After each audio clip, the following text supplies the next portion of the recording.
Hello students, तो कैसे हो भैया। तो आज हम पढ़ेंगे एरर एनालिसिस के बारे में।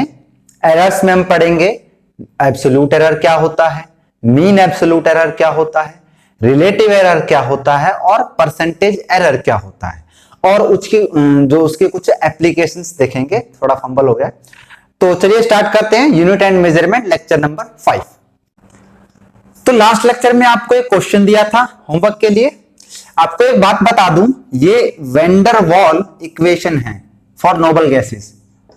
वेंडर वॉल इक्वेशन, ठीक है। आपको स्टेट्स ऑफ मैटर जो आपका 11th में 5th चैप्टर है वहां पे मिल जाएगी। क्वेश्चन क्या था कि अपने को ए और बी की डायमेंशन बतानी थी, है ना। तो उम्मीद करता हूं बच्चों ने निकाल ली होगी प्रिंसिपल ऑफ होमोजेनिटी अप्लाई करके, और जो नहीं निकाल पाए हैं वो थोड़ा गौर से देख लें। अच्छा, प्रिंसिपल ऑफ होमोजेनिटी में हमने क्या पढ़ा था कि जो सेम यूनिट्स वाली हैं वही ऐड और सब्सट्रैक्ट हो सकती हैं। हो गया क्वेश्चन सॉल्व। अब एक बात बताओ यार, ये प्रेशर है, P फॉर प्रेशर है यहां पर, और ये A अपॉन V स्क्वायर है। तो जब ये आपस में प्लस कर रहे हैं यानी कि मैं ये कह सकता हूं कि A अपॉन V स्क्वायर की डायमेंशन भी दोनों की बराबर होगी, तभी तो वो प्लस कर रहे हैं, क्योंकि उनकी यूनिट सेम होनी चाहिए, डायमेंशन सेम होनी चाहिए। प्रेशर की निकालूंगा तो प्रेशर कैसे निकालेंगे, फोर्स अपॉन एरिया। फोर्स क्या होगा, MLT माइनस 2 अपॉन एरिया यानी कि L स्क्वायर, ये कट गया तो ML माइनस 1 और T माइनस 2, ये आ गई किसकी, प्रेशर की डायमेंशन। तो प्रेशर की डायमेंशन जब मैं यहां रखूंगा तो ML माइनस 1 T माइनस 2, ये प्रेशर की डायमेंशन। उसके सामने यहां पर A और वॉल्यूम है ना, ये V4, ये क्या है, वॉल्यूम। तो वॉल्यूम है, तो वॉल्यूम क्या होती है, वॉल्यूम तो होती है L क्यूब, और यहां पर स्क्वायर है तो क्या हो जाएगी, L क्यूब की पावर स्क्वायर। तो सॉल्व करते हैं, बस हो गया। अब क्या बचा है, यहां पर हो जाएगा L6, यहां पर ML माइनस 1 T माइनस 2। जब ये इस तरफ आएगा तो क्या होगा, ML minus 1 T minus 2 into L की power 6 is equal to A। अब प्लस का 6 और माइनस 1 कितना बचा, 5 ना, ML 5 और T minus 2 is equal to A। ये हो गई हमारी A की डायमेंशन, क्लियर। अब बात करते हैं V माइनस B की। अच्छा, वही बात आ गई फिर से, भाई ये माइनस में कर रहे हैं तो भी इनकी यूनिट सेम होगी, यानी कि इनकी डायमेंशन सेम होगी। तो जो वॉल्यूम की होगी वही B की होगी, वॉल्यूम की होती है L क्यूब, तो B की भी होगी L क्यूब। ये एक आसान सा सवाल आपको दिया गया था। उम्मीद करता हूं आपको, जिनको बच्चों को समझ में नहीं आया होगा उन्होंने अब समझ लिया होगा। तो चलिए आज के टॉपिक पर बात करते हैं, एरर एनालिसिस। तो बात करते हैं एरर एनालिसिस की, और हम इसको कैसे कैलकुलेट कर सकते हैं और कितने तरह के ये होते हैं, ठीक है। तो चलते हैं, पहले हम मान के चलते हैं हमने कुछ ऑब्जर्वेशंस की, जो कि कुछ x1 x2 x3 और xn तक, हमें नहीं पता कि कितनी हुई, हमने n तक मान ली। तो उसमें हम पहले क्या निकालेंगे, ट्रू वैल्यू। ट्रू वैल्यू मतलब क्या है, जो एक्चुअल में मान लो मैं इस डस्टर को नापना चाहता हूं, ठीक है। इसकी जो लेंथ है वो मान लो आप 12 सेंटीमीटर, ठीक है। लेकिन मैंने बहुत सारी ऑब्जर्वेशंस ली, और किसी का 11.9 आया, किसी का 12.1 आया, किसी का 11.8 आया। तो मैंने क्या किया, उन पूरी ऑब्जर्वेशंस को एक साथ जोड़ दिया, और जितनी ऑब्जर्वेशंस थी, यहां पर n है ना, तो उतने ही नंबर से डिवाइड कर दिया। तो उससे क्या है कि मैं अप्रॉक्स, जो ट्रू वैल्यू है उसके अप्रॉक्स आ जाएगी, तो उसी को हम लेट कर लेंगे कि वो हमारी ट्रू वैल्यू है, ठीक है। तो हमने क्या किया, x1 ऐसे n तक ऑब्जर्वेशंस की, और यहां पर क्या कर सकते हैं कि सम ऑफ ऑल ऑब्जर्वेशन, ये एक फॉर्मूला मतलब वैसे लिखवाते भी स्कूल में, और upon total number of observation, ठीक है। ये छोटा सा फॉर्मूला है। तो इसमें कुछ बहुत बड़ी बात तो नहीं है, एक एग्जांपल से बता देता हूं। जैसे मान लो कि x1 मैंने कुछ 1.01 की, x2 कुछ मैंने 2.09 की, x3 मैंने 1.56 की, ठीक है। ये मैंने 3 ऑब्जर्वेशंस की। तो मेरे को अगर ट्रू वैल्यू निकालनी है, टीवी बोल दूं ट्रू वैल्यू को, तो ट्रू वैल्यू निकालनी है तो मैं क्या करूंगा, 1.01 प्लस 2.09 प्लस 1.56 अपॉन 3। अब इसे सॉल्व करके जो भी आएगा वो हमारी क्या होगी, ट्रू वैल्यू। ठीक है, अब बात करते हैं कि true value is the mean और average of all the observation. ध्यान से देखोगे तो हम बचपन में वो एवरेज निकालते थे ना, भाई 15 की स्पीड से गया है और 20 की से वो आया है, तो 2 बार मतलब ऐसा हुआ, एक बार गया और एक बार आया, तो 15 और 20 कितना होगा 35। तो हम एवरेज निकालते थे ऐसे, है ना, कि ये कितना आ जाएगा 7.5, मतलब ऐसे निकालते थे हम, ये एवरेज है। तो वही चीज है कि वो मीन और एवरेज, मीडियन मोड अपन सबने निकाला है 10th में। तो the true value is the mean, mean होगा मतलब एवरेज, दोनों एक ही बात है, ऑफ ऑल ऑब्जर्वेशंस।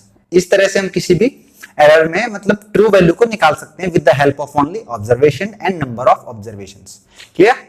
अब बात करते हैं एब्सोल्यूट एरर की, जिसको हम डेल्टा से डिनोट करते हैं। डेल्टा से कैसे निकालेंगे कि मान लो मैंने यहां पर ट्रू वैल्यू निकाली, ट्रू वैल्यू क्या निकाली, एक्स निकाल ली, मान लो कोई ट्रू वैल्यू, और मेरी ऑब्जर्वेशन थी x1, है ना, तो यहां पर क्या हो जाएगा x1 माइनस एक्स या x माइनस x1, क्योंकि इसके बाहर तो ये क्या है, ये मोड है, ये एक ऐसी चीज है कि इसके अंदर सारी चीजें, इस दो लाइन के अंदर सारी चीजें पॉजिटिव आती हैं, कोई भी नेगेटिव चीज नहीं आती, यानी केवल मैग्नीट्यूड की बात हो रही है। इसके अंदर जो भी, अब इसमें से इसको घटा लो चाहे इसमें से इसको घटा लो, माइनस का अंतर आता है, तो वही चीज है कि इसके अंदर जो भी आंसर आएगा वो हमेशा प्लस में रहेगा। मोड का मतलब ये है।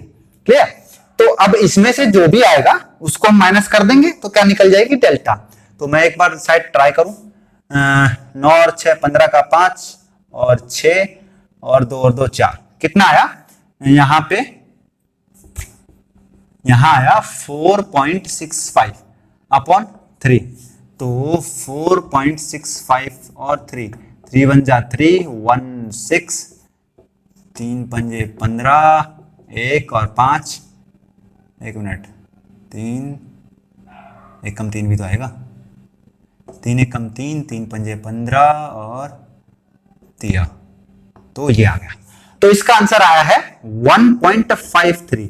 ठीक है, अब ये 1.53 आया है, तो यहां से देखना मैं क्या करूंगा, 1.01 माइनस 1.53, इसको मैं माइनस कर दूं, कैसे, 1.53 और 1.01 कितना आया, 3 5 और 0, ये आएगा ना, सॉरी 2, हाँ गलती कर रहे हो सर, चलता है यार। तो क्या आएगा 0.52, 0.52। अब ये जो आया है ये मैंने इसमें से इसमें निकाला, मतलब ये डिफरेंस है, बेसिकली क्या है, डिफरेंस है, तो ये निकाल दिया। अब ये क्या होगा हमारा एब्सोल्यूट एरर। ठीक है, डेफिनेशन भी यही कहती है कि the absolute error given by the difference between the measured value and the true value. जो हमने मेजर्ड वैल्यू ऐसे की ऑब्जर्वेशन है, अब इसकी अलग आएगी, इसकी डेल्टा अलग आएगी, इसकी डेल्टा अलग आएगी, इसकी डेल्टा अलग आएगी, है ना। तो absolute error given by the difference between the measured value जो हमने नापी है और जो ट्रू वैल्यू जो हमने sum of all observation upon total number of observation करके निकाली है। क्लियर। बात करते हैं आगे, mean absolute error. Mean absolute error क्या है कि यार एक तो एब्सोल्यूट एरर दिख रहा है आपको, जो अभी आप डेल्टा निकाल के आए थे, और उसका मीन कर लोगे पिछले वाले की तरह, तो क्या हो जाएगा मीन एब्सोल्यूट एरर। देखिए मैं आपको पूरी थ्योरी नहीं पढ़ा रहा हूं, बिल्कुल ब्रीफ में मैं सिलेक्टेड टॉपिक्स उठा के ला रहा हूं फॉर जेईई नीट ओनली। आपको अगर बोर्ड से प्रिपेयर करना है तो आपको थोड़ा सा एक्स्ट्रा पढ़ना पड़ेगा बोर्ड लेवल पे। ठीक है, मेरे लेक्चर जो हैं वो ओनली जेईई और नीट पर बेस्ड हैं, तो थोड़ा सा ध्यान रखना, कभी मेरे भरोसे ही चले जाओ बोर्ड में भी। ठीक है, तो मीन एब्सोल्यूट एरर क्या बोलता है कि यार सबका मीन कर लो, क्या जो एब्सोल्यूट एरर्स आए हैं, जैसे अब यहाँ पे अभी हमने जो 0.52 निकाला था डेल्टा x1, है ना, ऐसे करके निकाला था हमने अभी, मतलब डेल्टा करके। तो अब यहां पर क्या करना है, ये सारे जोड़ने हैं जो वहां पर निकल के आए थे। मान लो 3 आते कुछ, यहाँ पे डेल्टा x2 आता, डेल्टा x3 आता, और मैं यहाँ पे क्या करता डेल्टा x1 डेल्टा x2 और यहाँ पर डेल्टा x3 अपॉन में 3 कर देता उस वाले सवाल के हिसाब से। तो यहाँ पर क्या आ जाता, मीन एब्सोल्यूट एरर, है ना। कुछ नहीं करना है, बस यहाँ पे अगर जितनी ऑब्जर्वेशन है उनको यहाँ पर लिख के, सॉरी ऑब्जर्वेशन नहीं, एब्सोल्यूट एरर। एब्सोल्यूट एरर कैसे निकलेगा, एब्सोल्यूट एरर निकलेगा कहां से, ट्रू वैल्यू माइनस जो मेजर्ड वैल्यू है वहां से एब्सोल्यूट एरर, और जो वो निकल के आएगा उसको आप यहां पे रखोगे और उसको n जितने भी नंबर हैं उससे डिवाइड कर दोगे, तो आपका आ जाएगा मीन एब्सोल्यूट एरर। ठीक, अब बात करते हैं रिलेटिव एरर की। देखो इनके क्वेश्चन बहुत अच्छे हैं एनसीईआरटी में, मैं कोशिश करूंगा प्रीवियस ईयर के क्वेश्चन की एक सीरीज लाऊं। तो अभी तो वो पॉसिबल नहीं है, क्योंकि ये एक सवाल मतलब अगर मैं गुणा भाग करने लगूं तो यार लेक्चर की लेंथ बहुत ज्यादा हो जाएगी है। तो क्या करते हैं, रिलेटिव एरर निकालने कैसे निकालेंगे ये बताते हैं। रिलेटिव एरर क्या होगा कि डेल्टा एक्स अपॉन एक्स, यानी कि मीन एब्सोल्यूट एरर अपॉन ये क्या है, ट्रू वैल्यू। ठीक है, क्या है, mean absolute error upon true value. एक बार को थोड़ी सी प्रॉब्लम होगी याद करने में, धीरे धीरे हो जाएंगे। तो mean absolute error upon true value, इससे हम क्या निकाल लेंगे, रिलेटिव एरर। और फिर सबसे इंपॉर्टेंट ज्यादातर क्वेश्चन यहां से उठ के आते हैं परसेंटेज एरर से, कि परसेंटेज एरर क्या है, रिलेटिव एरर इंटू 100, या मैं कहूं delta x upon x into 100, ये क्या है, परसेंटेज एरर। भाई अपने क्या आते हैं, अपने मार्क्स आते हैं, ये अपने थोड़े से मार्क्स आते हैं, नहीं सर ज्यादा आते हैं, अच्छा मतलब जो भी है मार्क्स आते हैं यहाँ पे, हम नीचे टोटल लिखते हैं और फिर उसको 100 से मल्टीप्लाई कर देते हैं। यानी कि मान लो 98 मार्क्स आए 100 में से, और फिर उसको 100 से मल्टीप्लाई कर दे तो कितना हुआ, 98%। ऐसे ही तो डेल्टा एक्स अपॉन एक्स यानी कि mean absolute error upon true value into 100, ये क्या है, परसेंटेज एरर। तो एक बार देख लेते हैं हम क्या क्या पढ़ के आए हैं अभी।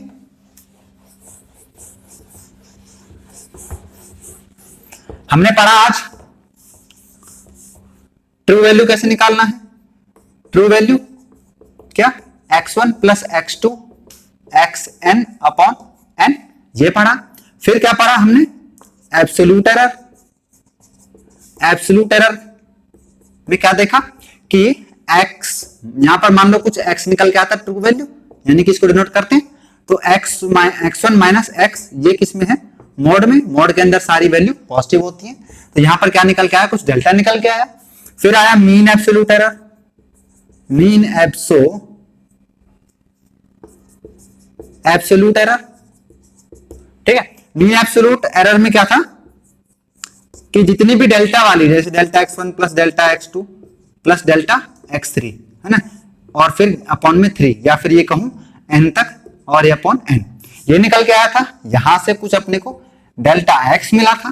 फिर हमने पढ़ा, फिर हमने जाना रिलेटिव एरर के बारे में। रिलेटिव एरर ये क्या है, डेल्टा एक्स अपॉन एक्स, ऐसे आपको लिख के देखना है एक बार, ठीक है। और फिर आती है बात परसेंटेज एरर की, जो कि delta x upon x into 100 है। साथ साथ बोलोगे तो और भी बेटर रहेगा। अब हमारा नेक्स्ट लेक्चर जो है इन्हीं फॉर्मूले पर बेस्ड होगा। पहले मैं कोशिश करूंगा इनके लिए कोई अच्छा सा क्वेश्चन आपको बता सकूं, जिससे कि ये सारे फॉर्मूले एक ही क्वेश्चन में अप्लाई हो सकें।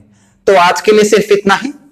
आपसे इजाजत चाहूंगा, मेहनत करें, आगे बढ़ें, सफल